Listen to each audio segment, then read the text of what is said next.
Marcus Chun had always been good at fixing things. Growing up in the lower districts of New Shanghai, he learned early that broken tech meant hungry nights. His small repair shop on level 47 barely kept the lights on, but it was honest work. The kind of work that let a man sleep peacefully, knowing he hadn't hurt anyone to earn his daily bread. The morning everything changed started like any other. Marcus was hunched over a malfunctioning environmental suit. Its circuits spread across his workbench like the guts of some mechanical animal. The familiar smell of solder and ozone filled his nostrils as he carefully rewired the oxygen recycler. Outside his shop window, the usual traffic of hoverbikes and cargo haulers moved through the perpetual twilight of the mid-levels. A shadow fell across his workbench. Marcus looked up to see three figures standing in his doorway. They weren't human. The tallest one had crystalline blue skin that seemed to pulse with inner light, while the other two possessed the distinctive ridge-marked foreheads of the Krillian Confederation. Their black uniforms bore the silver badge of the Galactic Enforcement Division. Marcus Chun, the blue-skinned alien, spoke in perfect standard, though his voice carried harmonics that made the tools on Marcus's bench vibrate slightly. "I am Enforcer Prime Zethkaler of the 4th Quadrant Division. You will come with us." Marcus set down his plasma torch and wiped his hands on a rag. He'd heard stories about GED sweeps, but they usually targeted smugglers and black market dealers. He ran a legitimate business, paid his taxes, kept his nose clean. "I think there's been some mistake. I'm just a repair tech." "There is no mistake." One of the Krillians stepped forward, his hand resting on what looked like an energy weapon. "You match the genetic markers we seek. Compliance is required." "Genetic markers?" Marcus felt a chill run down his spine. "Look, I've never even left Earth. I don't know what you're talking about." Enforcer Prime Zethkaler's crystalline features remained impassive. "You are designated as a person of interest in connection with the Omega Protocol incident. Resistance will result in immediate pacification." Marcus had no idea what the Omega Protocol was, but the way they said it made his blood run cold. He glanced around his shop, looking for an escape route. The back door led to a maze of maintenance tunnels, but these aliens probably had tech that could track him through solid metal. "I'm coming peacefully," he said, raising his hands. "Just let me lock on my shop." "Negative. You will come now."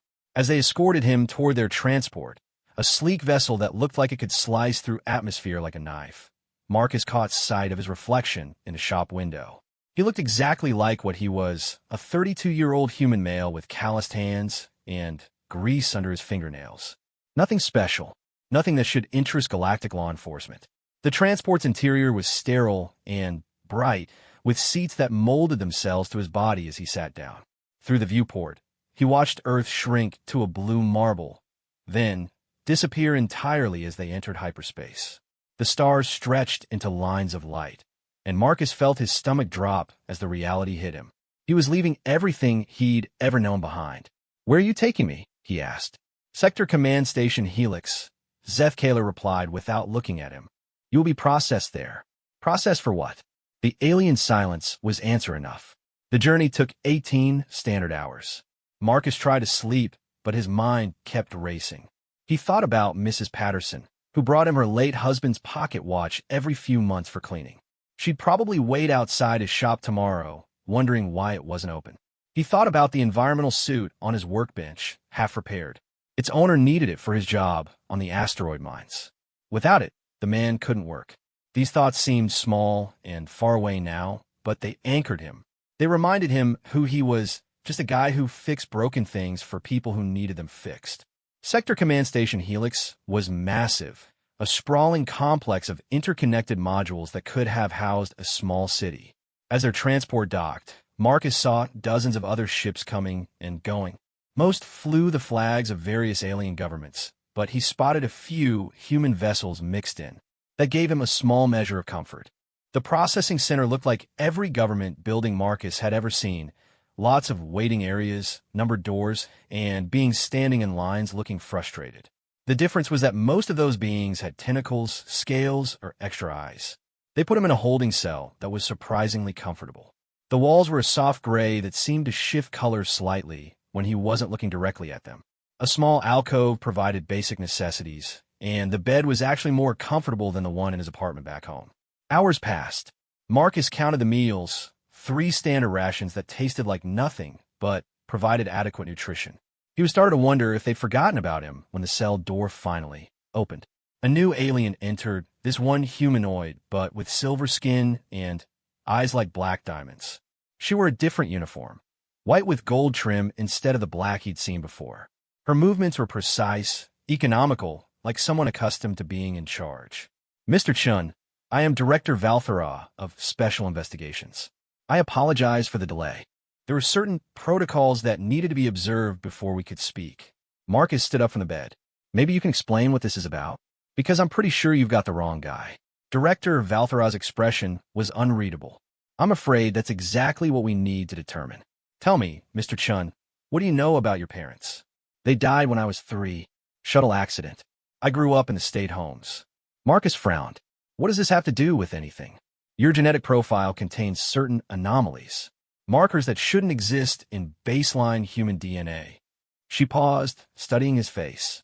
"Has anyone ever told you that you heal unusually fast? That you're stronger than you should be? That you seem to know things you've never learned?" Marcus felt his mouth go dry.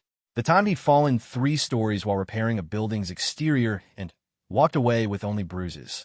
The way he could lift components that should have required 2 people. The intuitive understanding he had of alien technology, even systems he'd never seen before. "A lot of humans have good reflexes," he said weakly. "Not like this." Director Valthera activated a holographic display. Images appeared in the air between them. Genetic sequences, probability matrices, star charts showing sectors Marcus didn't recognize. These markers appear in the DNA of only one known species. A species that was declared extinct over 200 years ago. What species? Director Valthera's diamond black eyes fixed on his. "The architects, Mr. Chun. The beings who built the hyperspace gate network. The ones who gave sentient species the ability to travel between stars." She paused.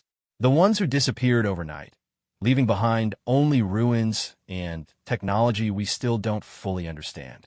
Marcus sank back on a bed. "That's impossible. I'm human. I was born on Earth. Your birth records show you appearing in the new Shanghai orphanage system with no prior documentation. No genetic trace to any Earth-born parents. No history before the age of 3. The director's voice was gentle but implacable. "We believe you may be the last living architect in the galaxy."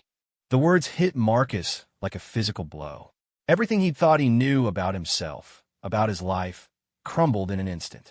He wasn't just Marcus Chun, the repair tech from level 47. He was something else. Something that entire civilizations had been searching for. "What do you want from me?" he whispered. "Right now, we want to keep you alive." Director Valthera deactivated the hologram. "The Omega Protocol incident wasn't just a terrorist attack, Mr. Chun. It was a targeted strike designed to locate and eliminate anyone with architect genetic markers. 3 other potential candidates were killed before we could reach them." "Someone's hunting people like me?" "Yes. And now that word is spreading that we found you." She stood up, her expression grim. "Let's just say that keeping you safe is going to be more challenging than we anticipated." Marcus looked around the small cell that had suddenly become his refuge rather than his prison. Outside these walls, somewhere in the vast darkness between stars, someone wanted him dead, and he still had no idea why. "What happens now?" "Now," Director Valthera said, "we try to figure out who you really are, before they figure out where you are." The door sealed behind her with a soft hiss, leaving Marcus alone with the weight of revelations that threatened to crush everything he believed about his simple, ordinary life. He wasn't ordinary at all. He was the last of something ancient and powerful, and that made him the most dangerous man in the galaxy. Marcus spent the next week in what Director Valthera politely called protective observation. The cell had been upgraded to a suite of rooms with actual windows, though they showed only the star-filled void of space. He had access to educational materials about galactic history, most of which contradicted everything he'd learned in Earth schools. According to these files, humanity's first contact with alien civilizations hadn't been the peaceful meeting portrayed in Earth's history books. The galaxy had been in chaos when humans stumbled into the hyperspace lanes, emerging from their isolated system like children wandering into a war zone. Most species had expected them to be wiped out within a decade. Instead, humanity had thrived. They'd shown an unusual ability to understand and adapt alien technologies, often improving systems that had remained unchanged for millennia. Human engineers were now prized throughout the galaxy for their innovative thinking and problem-solving skills. Marcus had been reading about the architect ruins on Kepler 442b when the door chimed. Director Valthera entered, but she wasn't alone. Behind her came a tall human woman in military dress uniform, her graying hair pulled back in a severe bun.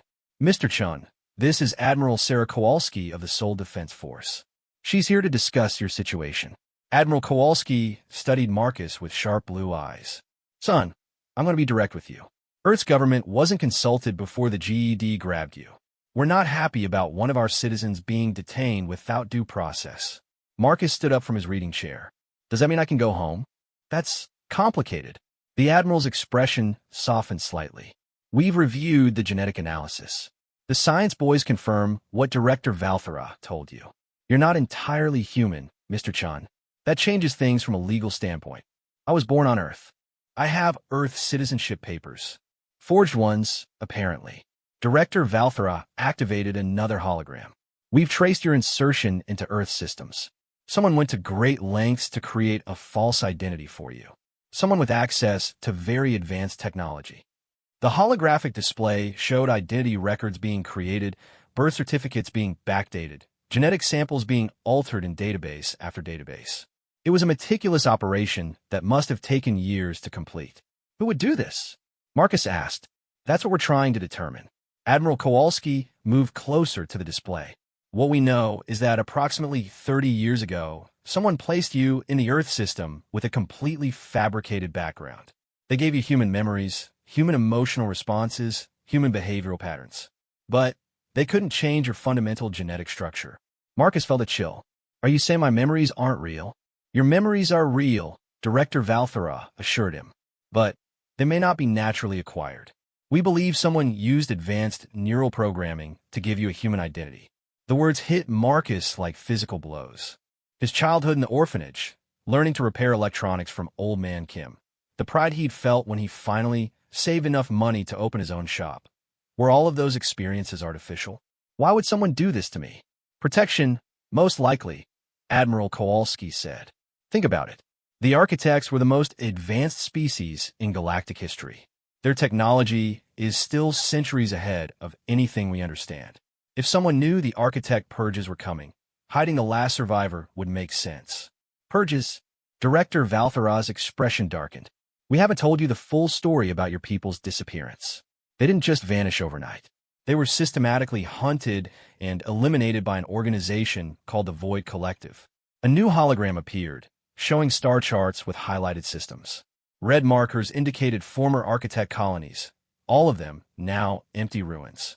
The pattern of destruction was methodical, spreading outward from the galactic core over a period of decades. The Void Collective believed that the architects had grown too powerful, that they posed a threat to galactic stability. They weren't entirely wrong. Director Valthera manipulated the display, showing massive structures orbiting dead stars. The architects were working on projects that could have reshaped the fundamental nature of space-time itself. Marcus stared at the images. These beings had built things that defied understanding. Megastructures that harvested energy from black holes, space stations the size of small moons, gates that connected distant galaxies. And, somehow, he was related to them.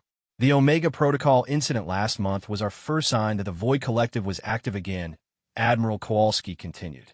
"They destroyed a research station that had uncovered new architect technology. Everyone on board was killed, but not before they transmitted some interesting data."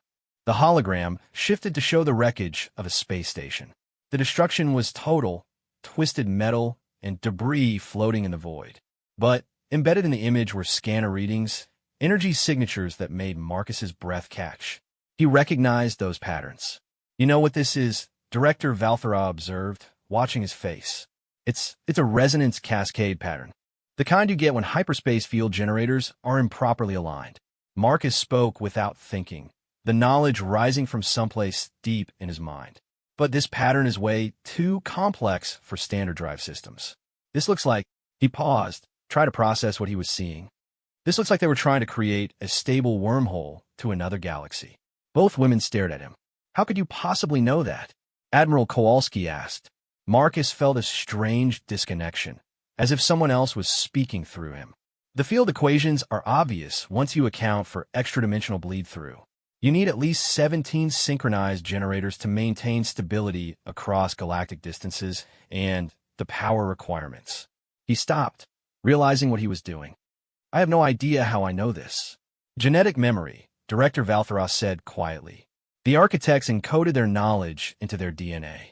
It's been dormant in you, but stress and exposure to their technology is triggering awakening responses. The implications were staggering. Marcus wasn't just carrying alien DNA.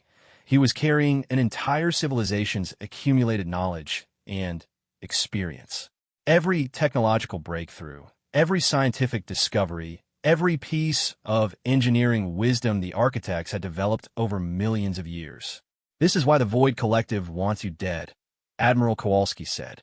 You're not just a survivor. You're a walking repository of the most dangerous technology in galactic history. A proximity alarm suddenly echoed through the station.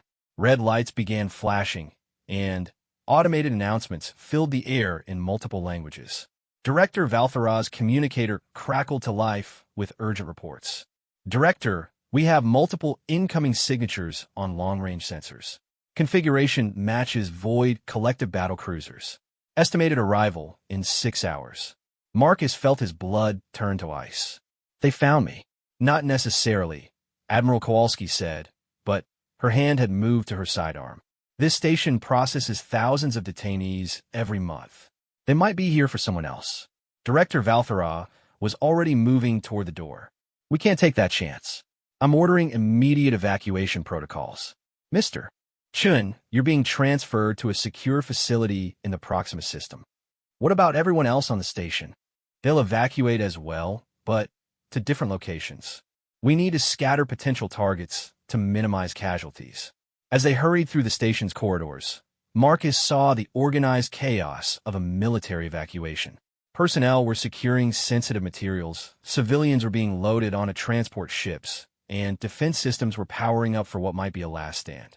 The transport assigned to Marcus was smaller than the GED ship that had brought him here, but it looked faster. The pilot was human, a woman with short-cropped red hair, and the kind of calm competence that suggested extensive combat experience. Captain Lisa Rodriguez, Sole Defense Force Special Operations, she said as Marcus strapped himself in. I'll be getting you to safety, Mr. Chun. Call me Marcus. And thank you. Captain Rodriguez smiled grimly. Thank me when we're in hyperspace.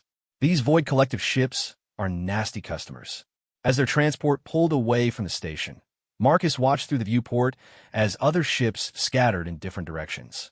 Director Valtheros had arranged for multiple decoy transports to confuse any pursuit. It was a good plan. It wasn't good enough. The space around Station Helix suddenly filled with the twisted geometries of Void Collective vessels. They didn't use normal ship designs. Their hulls were organic-looking, covered in spikes, and protrusions that seemed to writhe in the starlight. Energy weapons began firing immediately, targeting the fleeing transports. Hold on, Captain Rodriguez said, her hands flying over the controls. This is going to get rough. Marcus watched in horror as one of the decoy transports exploded in a ball of fire. Then another. The Void Collective ships moved with predatory grace, hunting down each vessel with methodical precision. They're scanning each ship before destroying it, Captain Rodriguez observed. They're looking for something specific. They're looking for me, Marcus said quietly. A proximity alarm screamed as one of the alien ships changed course toward them. Its hull was covered in sensor arrays that swept their transport with visible beams of energy. Captain Rodriguez cursed under her breath. They've got a lock on us. The ship shuddered as weapons fire began bracketing their position. Through the viewport, Marcus could see the Void Collective vessel closing the distance. Its organic hull pulsed with bioluminescent patterns that hurt to look at directly. There, Marcus said, pointing at the navigation display. Change course to heading 247 Mark 15. That leads into the asteroid field. We'll be trapped. No, we won't. The knowledge was flowing through Marcus now, unstoppable as a flood. The asteroids contain trace amounts of Hyperium, or it'll interfere with their targeting systems. Captain Rodriguez looked at him for a moment, then yanked the controls hard to port. Their transport dove toward the tumbling rocks, with the Void Collective ship in close pursuit. The asteroids did indeed contain Hyperium. Marcus could feel it calling to something in his cells, a resonance that made his teeth ache. The alien ship's weapons fire became erratic, missing them by wider margins. "How did you know?" Captain Rodriguez asked. "I'm starting to remember things," Marcus replied. "Things I never learned." But even as they gained some breathing room, more Void Collective ships were moving to surround the asteroid field. Station Helix was burning behind them, its massive bulk torn apart by concentrated fire. Marcus realized with growing horror that all those people, Director Valthera, the other detainees, the station personnel, were probably dead. Killed because someone was trying to get to him. "I should turn myself in," he said. "Stop the killing." Captain Rodriguez's laugh was sharp and humorless. "You think they'll stop once they have you? These aren't reasonable people, Marcus. They're fanatics who think the galaxy is better off without architect technology. They'll kill anyone who's been exposed to you, just to be safe." A new alarm sounded. More ships were dropping out of hyperspace, but these bore the markings of the Sol Defense Force. Admiral Kowalski had called in reinforcements. The battle that followed was unlike anything Marcus had ever imagined. Energy beams lanced through space, tearing apart asteroids and ships alike. The human vessels were outnumbered, but not outclassed. Their technology was newer, their tactics more flexible. But the Void Collective ships had one advantage. They seemed to repair themselves, organic hulls flowing back together after taking damage. What should have been killing blows only slowed them down. "We need to get out of here," Captain Rodriguez said, preparing to engage the hyperspace drive. "Wait." Marcus was studying the battle display, patterns clicking into place in his mind. Their ships aren't just organic. They're using corrupted architect biotechnology. I can see the control frequencies. "What are you talking about?" Marcus's hands moved to the communication console without conscious thought. He began transmitting on frequencies that shouldn't have existed, using protocols that predated human civilization. The effect was immediate and devastating. The Void Collective ships suddenly turned on each other, their weapons firing wildly as their organic systems received conflicting commands. "My God," Captain Rodriguez whispered. "What did you do?" "I told them to remember who they used to serve," Marcus said. The knowledge was coming faster now, overwhelming his human memories. Before the Void Collective corrupted them, those ships were architect biotechnology, living vessels designed to protect and serve. The corrupted ships were tearing each other apart, their organic hulls writhing in apparent agony. In minutes, the entire Void Collective fleet was reduced to drifting biomass. Captain Rodriguez stared at Marcus with a mixture of awe and fear. "You just destroyed an entire battle fleet with your voice." Marcus looked down at his hands. They didn't look different, but he could feel power flowing through them now. Ancient knowledge. Dangerous capabilities. "I'm remembering who I really am," he said quietly. "And that might be the most terrifying thing of all." The secure facility on Proxima Centauri B was built into a mountain range that stretched across half the continent. From the outside, it looked like nothing more than mining operations and atmosphere processors. Inside, it was one of the most advanced research complexes in human space.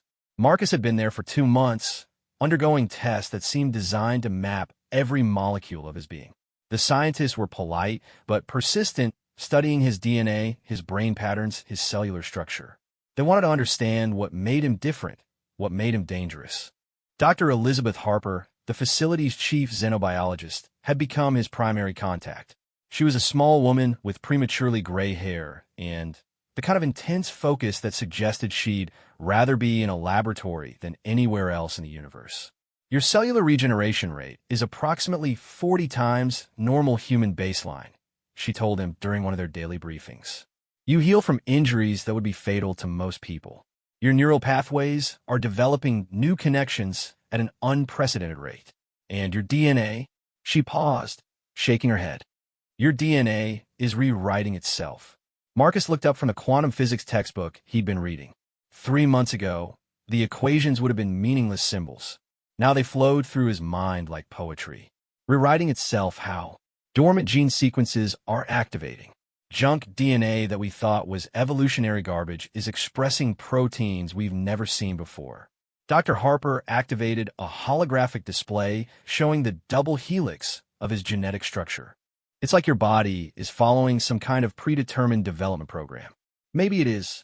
Marcus closed the textbook, having absorbed its contents completely. The architects lived for thousands of years.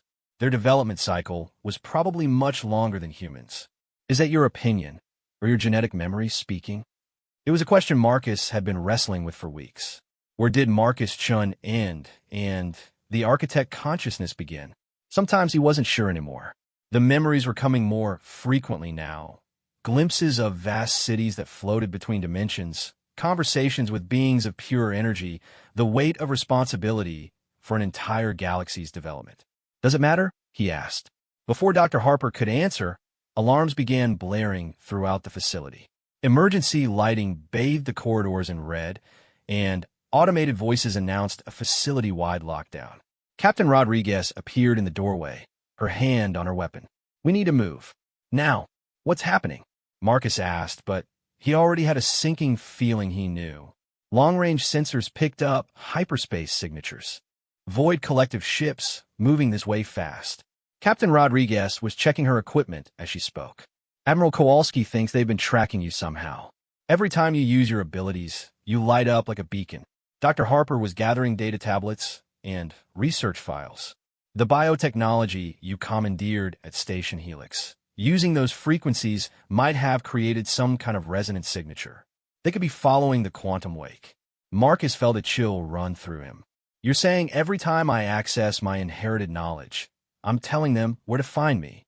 "We're not sure, but it's the only explanation that makes sense." Captain Rodriguez motioned toward the door.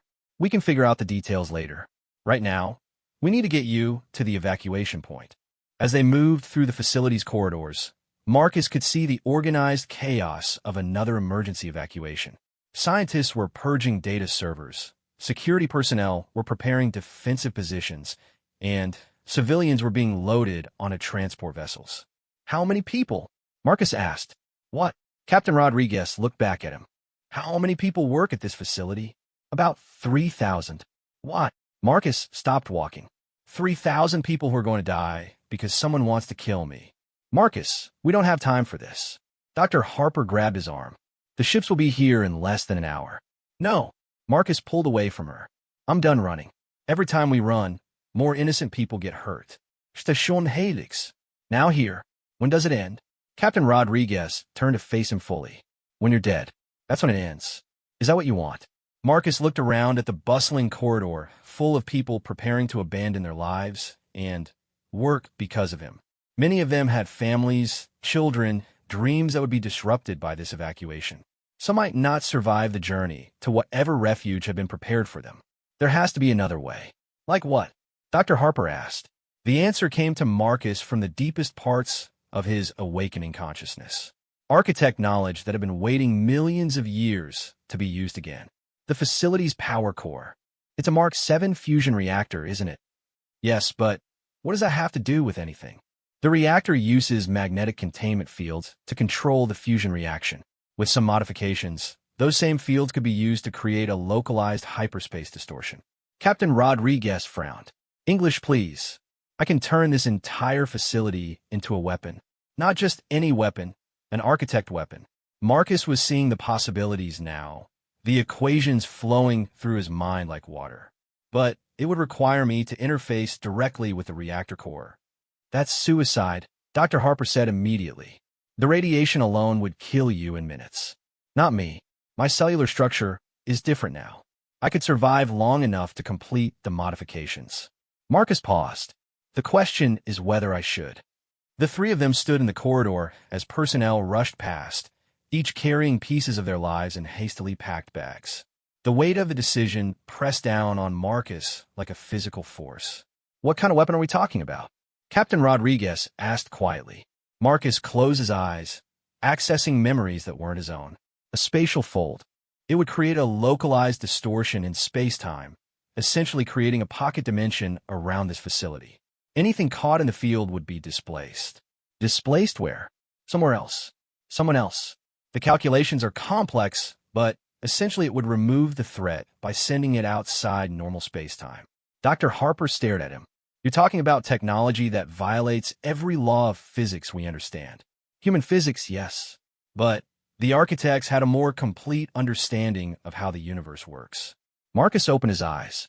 The question is whether I have the right to use that knowledge. An explosion in the distance shook the facility. Through the windows, they could see the first Void collective ships entering the atmosphere. They moved like living things, their organic hulls rippling as they descended through the clouds. The evacuation is only 60% complete, Captain Rodriguez reported, checking her communicator. We need at least another 30 minutes. Marcus made his decision. Get everyone to the deepest levels of the facility. The spatial fold will propagate upward and outward, so the lower you are, the better your chances. He was already moving toward the central power core, his mind calculating field equations and power distribution matrices. Marcus, wait. Dr. Harper caught up with him. Even if this works, what happens to you? I don't know. It was an honest answer. The architect knowledge showed him how to create the weapon, but not what would happen to the person who triggered it. But 3,000 people get to live. That seems like a fair trade. The power core was a massive cylindrical chamber filled with magnetic field generators and fusion containment systems. It hummed with barely controlled energy, the sound of a star's heart beating in a metal cage. Marcus could feel the power calling to something in his cells, a resonance that made his teeth ache. Everyone out. He ordered the technicians who were monitoring the reactor. They looked confused, but Captain Rodriguez backed him up with drawn weapons. You heard him. Clear the chamber. When they were alone, Marcus approached the primary control interface. The console was designed for human operation, but he could see deeper patterns in the circuitry. Architect influences in the design that the original human engineers probably hadn't even realized they were incorporating. There's always been architect technology in human systems, he said to Captain Rodriguez, who had insisted on staying with him. Fragments of memory, pieces of knowledge that survived in the galactic information networks. Humanity has been building on architect foundations without knowing it. His hands moved over the controls, making modifications that should have been impossible. Magnetic field generators that had been designed to contain fusion plasma were being reconfigured to manipulate the fabric of space-time itself. Safety systems that should have prevented such changes somehow accepted his new programming. This is why they're afraid of me. Marcus continued as he worked. Not just because I carry architect genes, but because I can unlock the architect potential that's already hidden in galactic technology. Every ship, every station, every power system, they all have the potential to become something more. The modifications were taking longer than he'd hoped. Outside, he could hear the sounds of battle as the facility's defensive systems engaged the Void collective ships. The automated weapons were buying them time, but not much. Marcus, Captain Rodriguez said urgently. The evacuation is complete, but those ships are getting through our defenses. You need to trigger this thing now. Marcus looked at the control interface. The modifications were only 70% complete. If he triggered the spatial fold now, it might not work at all. Or it might work too well, tearing a hole in space-time that could consume the entire star system. Not yet. I need 5 more minutes. An explosion much closer this time. The lights flickered, and Marcus could hear the distinctive whine of Void collective energy weapons cutting through the facility's armor. We don't have 5 minutes. Marcus forced himself to work faster, his hands moving in patterns that seemed to blur in the air. The architect knowledge was flowing through him completely now, overriding his human limitations.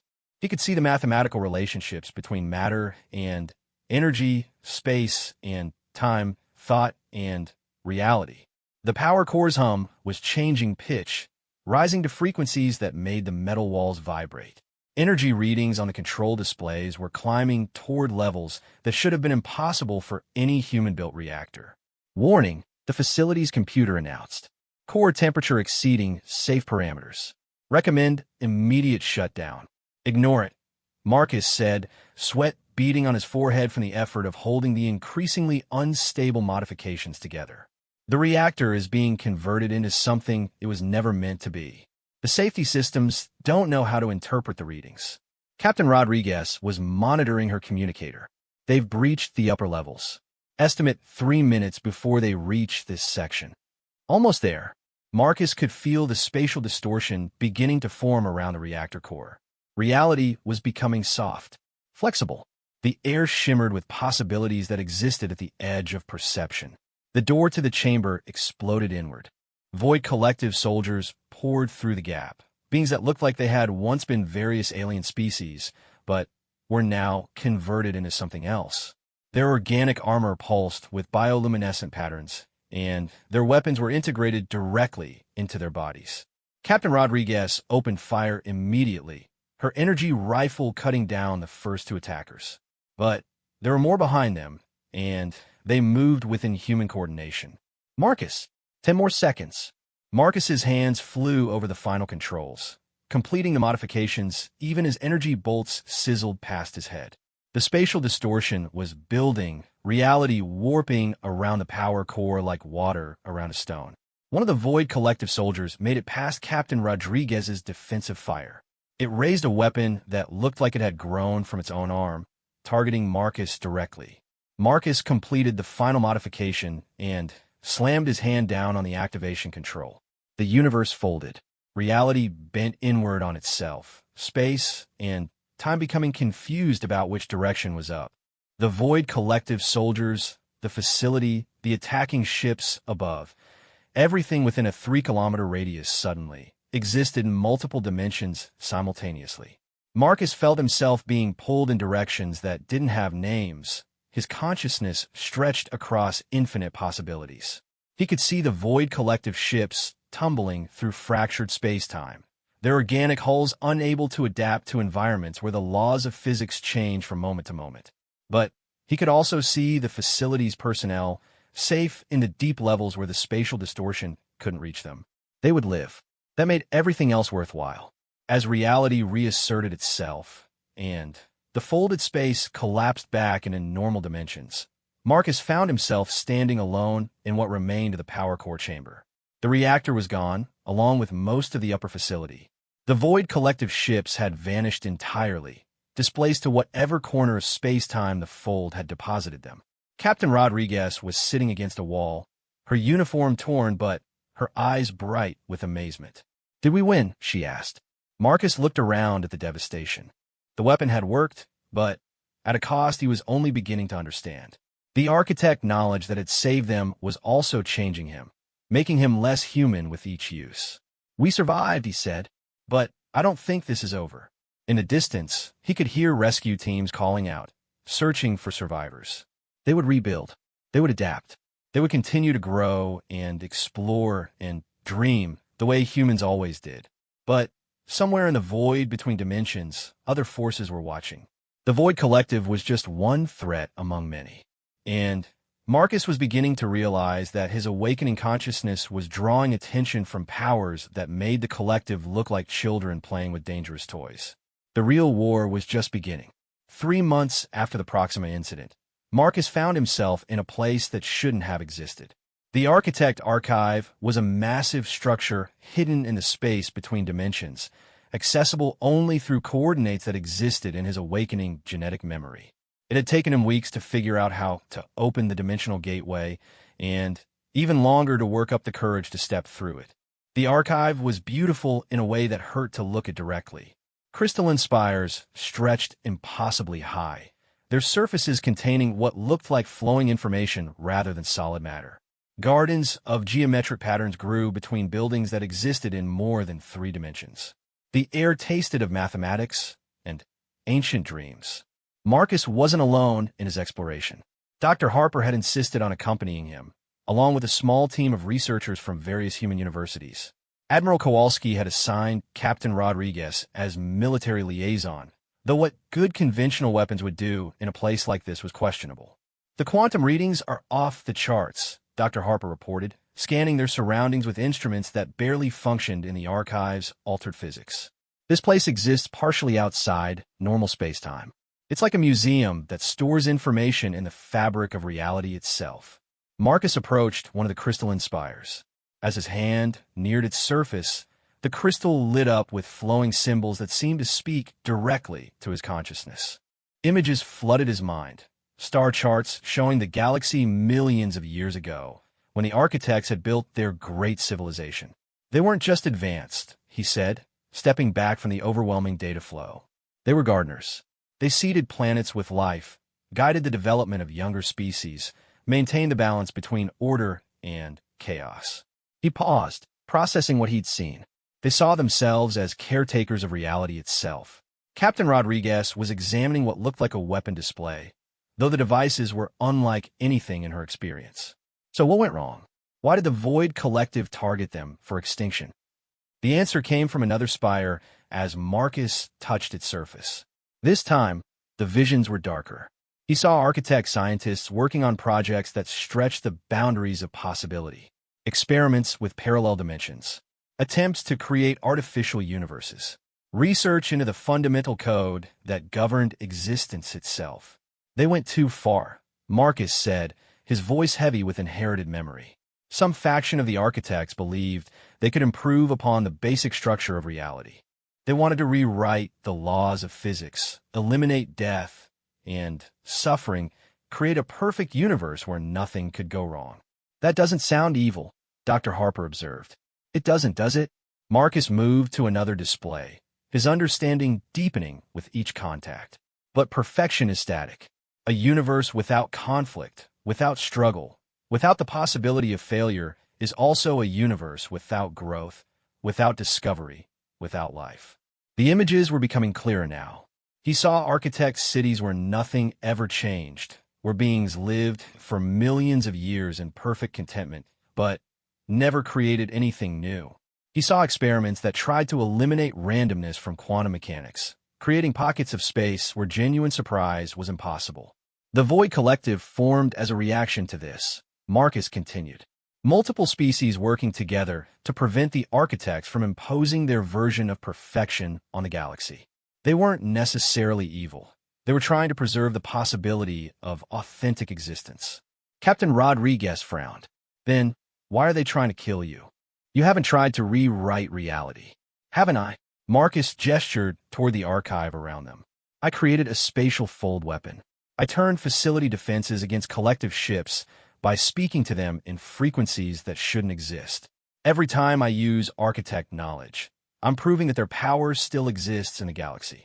A new voice spoke from behind them, causing everyone to spin around with weapons drawn.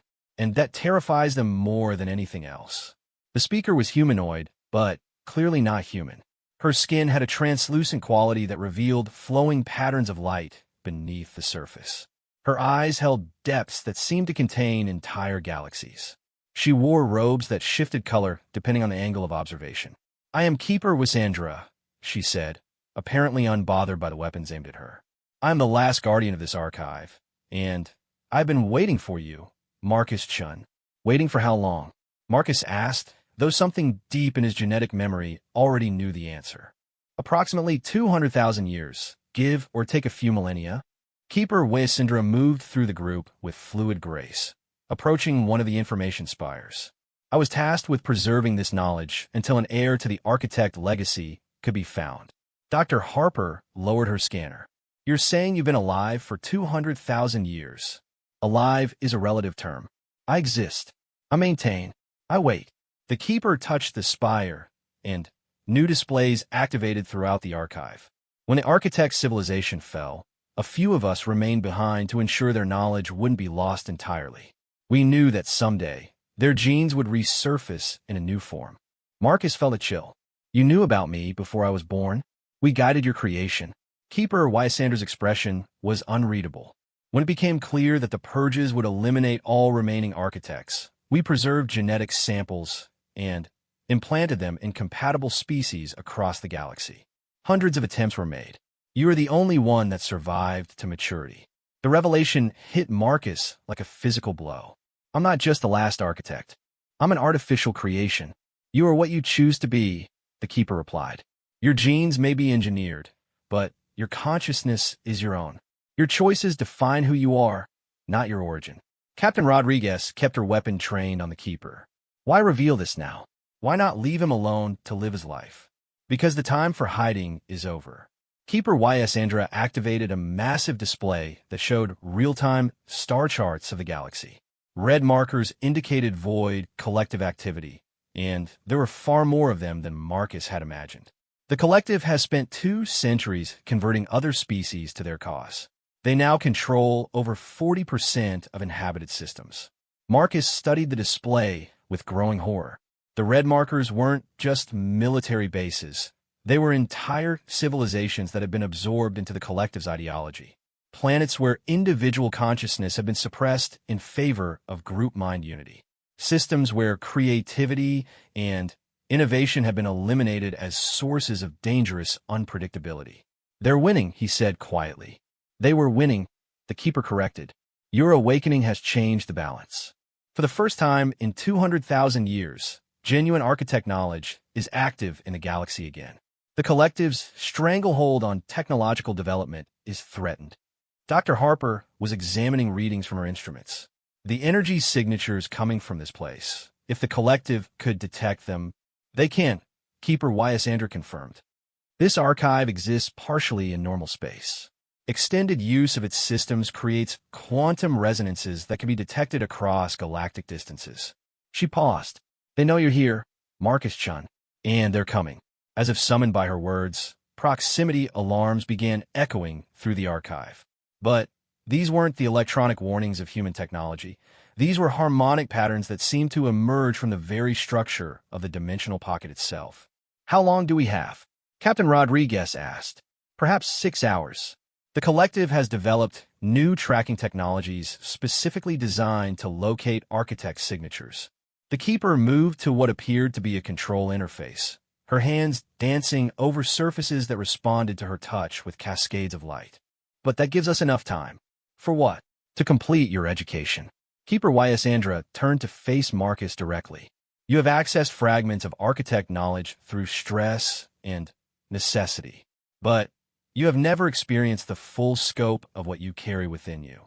If you are to face the collective as an equal, you must understand the true extent of your capabilities." Marcus felt a deep unease. "Were you proposing full genetic activation, the removal of all the safety protocols and limitations that were built into your hybrid nature?" The Keeper's expression was serious. "It will awaken every dormant architect ability in your cells. You will gain access to their complete technological and scientific knowledge. You will become capable of reshaping matter and energy with focused thought alone. And the downside? You will no longer be human. The process is irreversible." Keeper Ysandra gestured toward the flowing information spires around them. "You will become something new, something that has never existed before, an architect consciousness born from human experience." Dr. Harper stepped forward. "You're talking about changing him at a fundamental level. We don't know what that could do to his personality, his memories, his essential self. The alternative is to remain as he is and watch the collective complete their conquest of the galaxy," the Keeper replied. "They have developed weapons specifically designed to counter traditional architect abilities. Only something unprecedented can stand against them now." Marcus looked around at the archive, at the flowing information and impossible geometries. This place represented millions of years of accumulated knowledge and wisdom. It was beautiful, but it was also alien in ways that human consciousness could barely comprehend. "If I do this," he said slowly, "will I still care about the things I care about now? Will I still want to protect innocent people? Will I still remember what it felt like to be human?" "I cannot answer that," Keeper Ysandra admitted. "The merging of architect and human consciousness has never been attempted. You will be the first of your kind." Captain Rodriguez holstered her weapon. "It's your choice, Marcus. But for what it's worth, you've already shown that power doesn't have to corrupt. Every time you've used your abilities, it's been to protect others." Marcus thought about the people at Station Helix, the personnel at the Proxima facility, all the innocent beings throughout the galaxy who were being absorbed into the collective's sterile vision of perfection. Then he thought about his small repair shop on level 47, the satisfaction of fixing broken things and making them work again. Maybe that was what the galaxy needed. Not a perfect being who could impose order on chaos, but someone who could fix what was broken and help it work again. How long will the process take, he asked. Several hours, the keeper replied. The genetic restructuring must be done gradually to avoid cellular collapse. Then, we'd better get started. As Keeper Yasendra led him toward the activation chamber, Marcus caught Captain Rodriguez's eye. If this changes me too much, he said quietly, if I become something that threatens innocent people, I'll stop you, she promised. Whatever it takes. Marcus nodded, grateful for her honesty. As they approached the chamber where his humanity would die and something new would be born, he wondered if he was making the right choice. Outside the archive, somewhere in the void between dimensions, void collective ships were gathering. Soon, he would have to face them as either the galaxy's salvation or its newest threat. The activation chamber hummed to life around him, and Marcus Chun began his transformation from human to something unprecedented in galactic history. The transformation was unlike anything Marcus could have imagined. As the activation chamber filled with energy patterns that existed in frequencies beyond normal perception, he felt his consciousness expanding across dimensions he hadn't known existed. Every cell in his body was being rewritten, every neural pathway restructured according to templates that were millions of years old. But something unexpected was happening. Instead of the human aspects of his personality being overwritten by architect consciousness, they were integrating. The practical problem-solving skills he developed as a repair technician merged with vast scientific knowledge. The empathy he'd learned from helping desperate customers combined with architect understanding of galactic-scale responsibility. When the process completed and the chamber powered down, Marcus stepped out as something entirely new. He could feel the archive's information flowing through his consciousness like a gentle stream. The mathematical relationships that governed reality were as visible to him as colors. The quantum patterns that connected all matter and energy sang in harmonies he could both hear and manipulate. How do you feel? Dr. Harper asked, her scanners registering readings that made no sense according to known science. Different, but still me. Marcus examined his hands, which looked unchanged but now contained enough processing power to calculate the orbital mechanics of entire star systems in real time. The human experiences weren't erased. They became the foundation for something larger. Keeper Yasendra was studying him with what might have been surprise. This integration should not have been possible. Human consciousness is too chaotic, too emotional to serve as a stable base for architect abilities. Maybe that's why it worked. Marcus could see probability cascades flowing around them, the potential futures that branched out from this moment. The architects failed because they tried to eliminate chaos and imperfection. But chaos is what makes life possible. Imperfection is what drives growth and adaptation. The archive's proximity alarms were growing more urgent. Through the dimensional barriers that separated them from normal space, Marcus could sense the approaching void collective fleet. Hundreds of ships, their organic hulls pulsing with corrupted biotechnology. They're not just coming to destroy me, Marcus realized, his enhanced consciousness parsing the collective's intentions from their approach patterns. They're coming to destroy the archive itself. They want to eliminate every trace of architect knowledge from the galaxy. Captain Rodriguez checked her equipment. How do we stop them? Even with your new abilities, there are too many ships. Marcus was already working on the problem, his consciousness diving deep into the archive systems. The ancient repositories weren't just storage devices. They were tools designed by the greatest civilization in galactic history. And now he understood how to use them. We don't stop them, he said. We give them what they think they want. The plan that formed in Marcus's mind was audacious beyond anything the original architects would have attempted.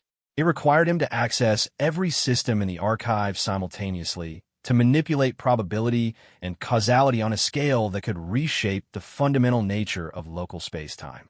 Keeper Yasendra, I need you to initialize the archive's reality anchors. Dr. Harper, prepare to document everything. Captain Rodriguez, Marcus paused, meeting her eyes. Get ready to witness something that shouldn't be possible. As the Void Collective fleet breached the dimensional barriers around the archive, Marcus opened his consciousness to the full scope of his new abilities. He reached out through the quantum foam that connected all things, touching every ship in the attacking fleet simultaneously. But instead of attacking them, he did something unprecedented. He listened to them. Each Void collective ship carried the converted consciousness of beings who had once been individuals, species that had given up their independence in exchange for the promise of perfect order and eternal peace. But buried beneath the collective programming, fragments of their original selves remained. Marcus spoke to those fragments. He didn't use words or even telepathy. Instead, he communicated in the language of pure experience. He showed them what he had learned during his transformation, that chaos and order could coexist, that imperfection could be beautiful, that growth required the possibility of failure. Most importantly, he showed them choice. The effect rippled through the collective fleet like a virus of free will. Beings who had spent centuries as components in a greater machine suddenly remembered what it felt like to be individuals. Ships that had moved in perfect coordination began to deviate from their assigned patterns as their crews rediscovered personal initiative. "What's happening to them?" Dr. Harper asked, watching the collective vessels through the archive sensors. "They're remembering how to be themselves," Marcus replied. His consciousness was stretched across light years, touching millions of minds simultaneously. The collective's unity wasn't natural. It was imposed through technological suppression of individual consciousness. "I'm not controlling them. I'm freeing them." Some of the ships were turning away from the archive, their crews overwhelmed by the sudden return of individuality. Others were beginning to fight each other as competing factions emerged among beings who had been forced into artificial harmony. But not all of them were affected. The largest ship in the fleet, a massive organism that looked like it had been grown rather than built, continued its approach toward the archive. Its hull was covered in neural patterns that pulsed with malevolent intelligence. "The Prime Collective," Keeper Wyasindra said, her voice tight with old fear. "The original architects of the Architect Purges.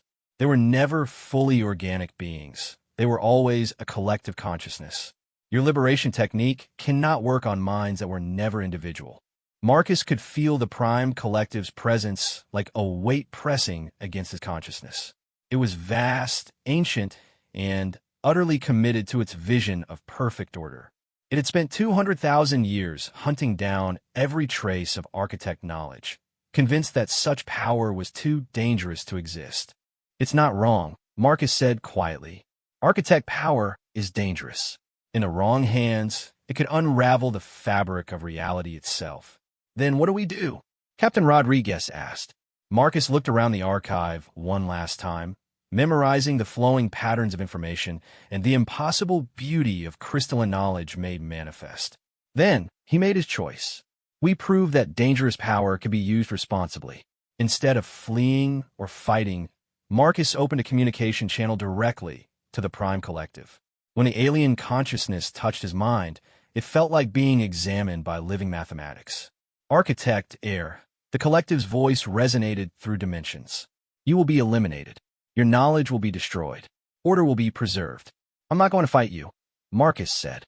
"I'm going to show you something instead." Before the Prime Collective could respond, Marcus began transmitting his memories. Not just the recent events, but his entire life experience. Growing up in the orphanage, learning to fix broken electronics, the satisfaction of helping customers solve their problems, the small kindnesses that had shaped his human personality. Then he showed them his transformation, the integration of human chaos with architect order.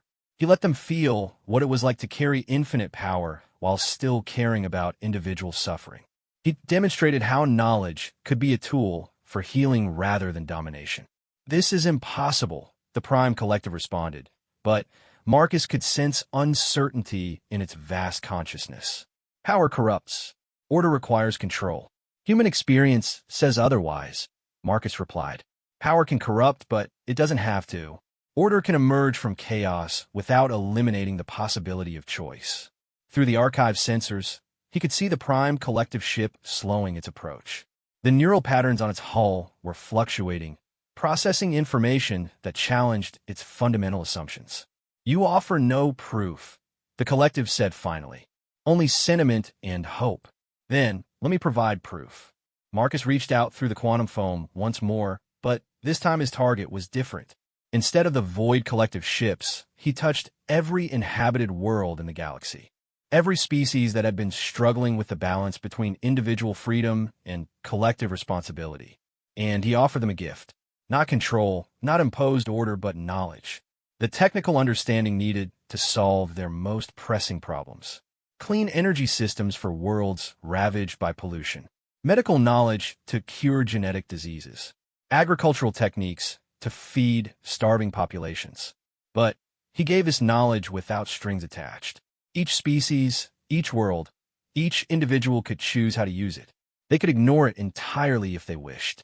The gift came with only one requirement, that it be used to help rather than harm. The response was immediate and overwhelming.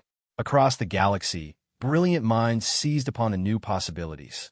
Within hours, solutions to problems that had plagued civilizations for millennia were being implemented. But more importantly, they were being improved upon, adapted, and combined with local innovations. The knowledge wasn't creating uniformity, it was catalyzing diversity. You see, Marcus said to the Prime Collective, power shared is power multiplied. Knowledge given freely grows beyond its original boundaries. Order and chaos can dance together instead of destroying each other. The Prime Collective ship hung motionless in space, its neural patterns cycling through configurations that spoke of deep contemplation. Finally, its voice returned, smaller somehow than before. This outcome was not predicted in our models. Because your models assumed that consciousness could be controlled, Marcus replied. But consciousness is fundamentally creative. It finds ways to exceed its own limitations. A long silence stretched between them. Around the archive, the other collective ships were continuing their transformation. Some were declaring independence and sailing away to explore the galaxy as free beings. Others were forming new alliances based on choice rather than compulsion. What happens now? Dr. Harper asked quietly. Marcus looked out at the galaxy through the archive sensors. Billions of worlds, trillions of beings, all struggling to find their place in a universe that was vast and strange and beautiful. They would make mistakes. They would succeed and fail and try again. They would create things that had never existed before. It was perfect in its imperfection. Now we see what happens when beings are free to choose their own destiny, Marcus said. The collective can continue to exist, but as a choice rather than an imposition. The architect knowledge can be shared, but without the arrogance that led to their downfall. The Prime Collective ship began to withdraw, its massive bulk turning away from the archive. This experiment may fail, it transmitted. Chaos may consume order entirely. Maybe, Marcus agreed, but maybe something wonderful will emerge from the chaos. Something none of us can predict or control. And if it does fail, Marcus smiled, feeling the warmth of human emotion flowing through his enhanced consciousness. Then, we try something else. That's what sentient beings do. We adapt, we learn, we grow. As the collective fleet dispersed, some ships heading back to their home territories, and others setting out to explore new frontiers, Marcus began the process of downloading the archive's knowledge into portable formats. The ancient repository had served its purpose, but it was time for the information to return to the galaxy where it could be used by living minds. Where will you go now? Keeper Ysander asked. Marcus thought about his small repair shop on level 47, now probably taken over by someone else who needed the income. He thought about the simple satisfaction of fixing broken things and making them work again. Oh, he said, there are always things that need fixing. Always people who need help. The scale may be different now, but the principle remains the same. Captain Rodriguez grinned. The galaxy's most powerful being wants to go back to running a repair shop. Power without purpose is just destruction waiting to happen, Marcus replied. I know my purpose. It's the same as it always was, to fix what's broken and help it work again. As they prepared to leave the archive, Dr. Harper looked back at the crystalline spires that held eons of knowledge. What happens to all of this? It becomes part of something larger, Marcus said. Knowledge has no meaning unless it's used. Information has no value unless it helps someone live a better life. The dimensional gateway began to collapse as they stepped through it, returning them to normal space where 1,000 different futures were waiting to unfold. Behind them, the archive faded back into the spaces between dimensions, its purpose finally fulfilled after 200,000 years of patient waiting. Marcus Chun, the last architect and the first of something new, set course for Earth. He had work to do, broken things to fix, and a galaxy full of beings to help discover their own potential. Some of them would make good choices. Some would make terrible mistakes. All of them would be free to choose their own path. That was exactly as it should be. In the darkness between stars, ancient powers stirred with curiosity rather than fear. The galaxy was changing, growing, becoming something unprecedented. And for the first time in millions of years, no one knew exactly what would happen next. It was going to be magnificent,